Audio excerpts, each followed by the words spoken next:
السلام علیکم ورحمۃ اللہ وبرکاتہ۔ الحمد للہ رب العالمین والعاقبۃ للمتقین والصلاة والسلام علی اشرف الانبیاء والمرسلین نبینا محمد اما بعد۔ قال اللہ تبارک و تعالی فی القرآن المجید اعوذ باللہ من الشیطان الرجیم وَأَقِمِ الصَّلَاةَ طَرَفَيِ النَّهَارِ وَزُلَفًا مِّنَ اللَّيْلِ إِنَّ الْحَسَنَاتِ يُذْهِبْنَ السَّيِّئَاتِ ذَلِكَ ذِكْرَى لِلذَّاكِرِينَ۔ میرے بزرگوں، دوستوں، اسلامی بھائیوں اور بہنوں، آج کے گفتگو کا موضوع ہے گھر والوں کو نماز کا حکم دیجیے۔ نبی اکرم صلی اللہ علیہ وسلم کی زندگی میں نماز ہر وقت آپ کی آنکھوں کے سامنے رہتی۔ وحی الہی ہمیشہ آپ کو اس بات کی ترغیب دیتی اور آپ کا پروردگار ہر آن آپ کو اس کی یاد دہانی کراتا۔ شدت اور آسانی اور تنگ دستی اور خوشحالی، ہر حال میں اللہ تعالی نے نماز قائم کرنے کی تاکید فرمائی۔ اللہ تبارک و تعالی نے فرمایا، اور آپ دن کی دونوں طرفوں یعنی صبح و شام اور رات کی کچھ گھڑیوں میں نماز قائم کریں۔ بے شک نیکیاں برائیوں کو ختم کر دیتی ہیں، یہ اللہ کا ذکر کرنے والوں کے لیے نصیحت ہے۔ سورہ ہود آیت نمبر 114۔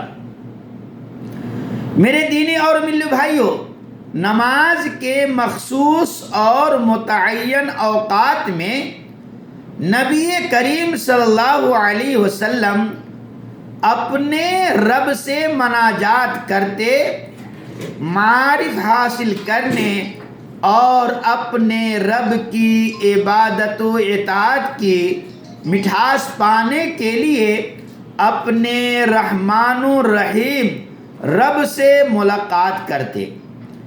ارشاد باری تعالی ہے، اقم الصلاۃ لدلوک الشمس الی غسق اللیل وقرآن الفجر ان قرآن الفجر کان مشہودا۔ سورج ڈھلنے سے لے کر رات کے اندھیرے تک نماز قائم کیجیے، اور نماز فجر بھی، بے شک فجر کی نماز فرشتوں کے حاضر ہونے کا وقت ہے۔ دیکھیے سورہ بنی اسرائیل آیت نمبر 78۔ چنانچہ نماز دن رات کی گردش میں 5 مقامات استراحت کا درجہ رکھتی ہے۔ جب آپ تھک جاتے ہیں، سست پڑتے ہیں، کوتاہی کا شکار ہوتے ہیں یا راستے سے دور ہونے لگتے ہیں، تو نماز کا وقت آ جاتا ہے اور آپ فیضان الہی سے مستفید ہو کر دوبارہ اپنی راہ پر چل نکلتے ہیں۔ آدمی کا تعلق اپنے خالق سے بحال ہو جاتا ہے اور یوں باری تعالی کی طرف یہ سفر جاری رہتا ہے۔ ارشاد ربانی ہے، ان الصلاۃ کانت علی المؤمنین کتابا موقوتا۔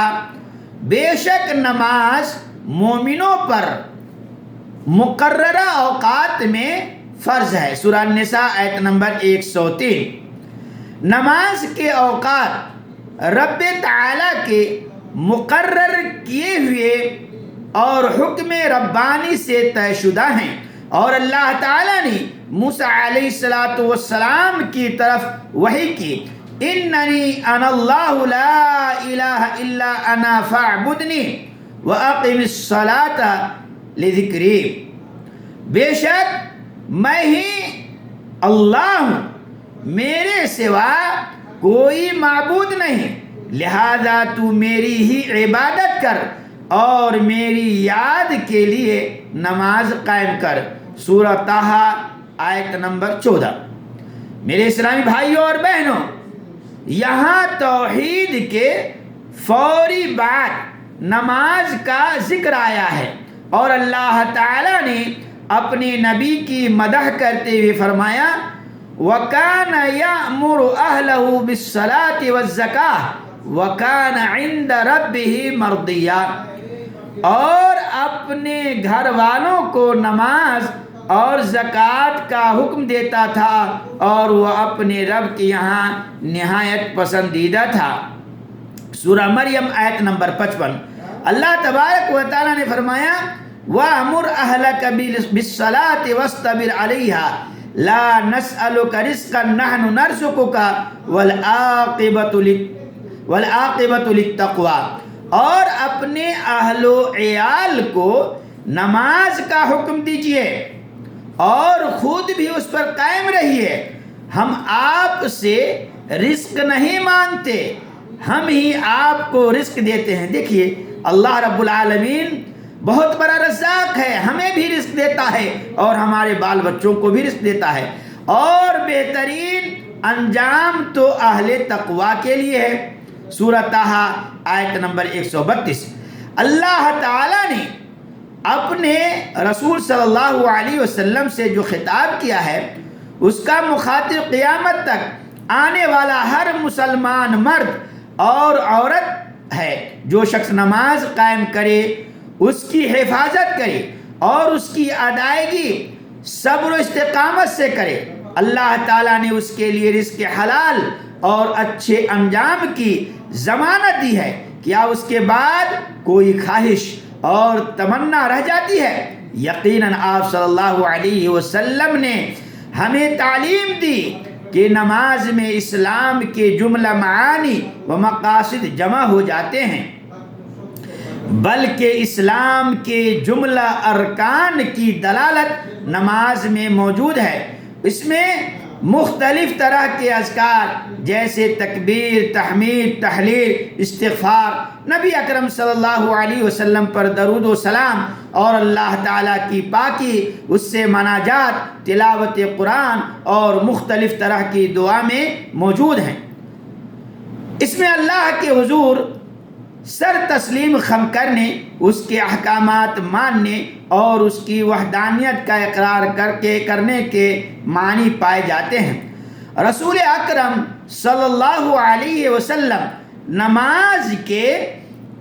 نماز کے وقت کا اور اپنے خالق سے ملاقات کا ایسے انتظار فرماتے جیسے عرصے سے پچھڑا اپنے محبوب کے آنے کا شدت سے انتظار کرتا ہے۔ یوں آپ کی نماز دنیا ہی میں آپ کی جنت بن گئی۔ نماز کے اہتمام کی وجہ سے آپ نے نماز بھول جانے والے، مسجد سے دور رہنے والے، بیماری اور عذر کی وجہ سے نماز نہ ادا کر پانے والوں کے احکام ذکر کیے، تاکہ مسلمان اس عظیم فریضے کے احکام سے آگاہ ہوں، جسے دن رات میں 5 بار ادا کرنا ضروری ہے۔ آپ صلی اللہ علیہ وسلم نے فرمایا، من نسی صلاۃ فلیصلیھا اذا ذکرھا لا کفارۃ لھا الا ذلک۔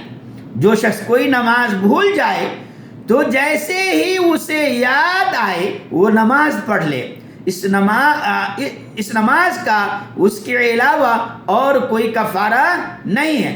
لہذا کوئی آدمی بھول گیا یا سویا ہوا ہے، جیسے ہی بیدار ہوگا یا جیسے ہی اس کو یاد آئے گا وہ فوری طور پہ نماز ادا کر لے گا۔ یہی جو ہے کفارہ ہے، اس کے علاوہ اور کوئی کفارہ نہیں بھائیو۔ صحیح مسلم حدیث نمبر 684، بھول جانے سے نماز ساقط نہیں ہوتی بلکہ انسان کی زندگی میں موجود رہتی ہے، کیونکہ یہ ایسی طاقت ہے جو ختم نہیں ہوتی، ایسا چشمہ ہے جو سوکھتا نہیں اور قیامت تک کے لیے زیادہ راہ ہے۔ بار الہی ہمیں اور ہمارے گھر کے تمام افراد کو پنجگانہ نمازی بنائے، آمین۔ وصلی اللہ علی نبینا محمد۔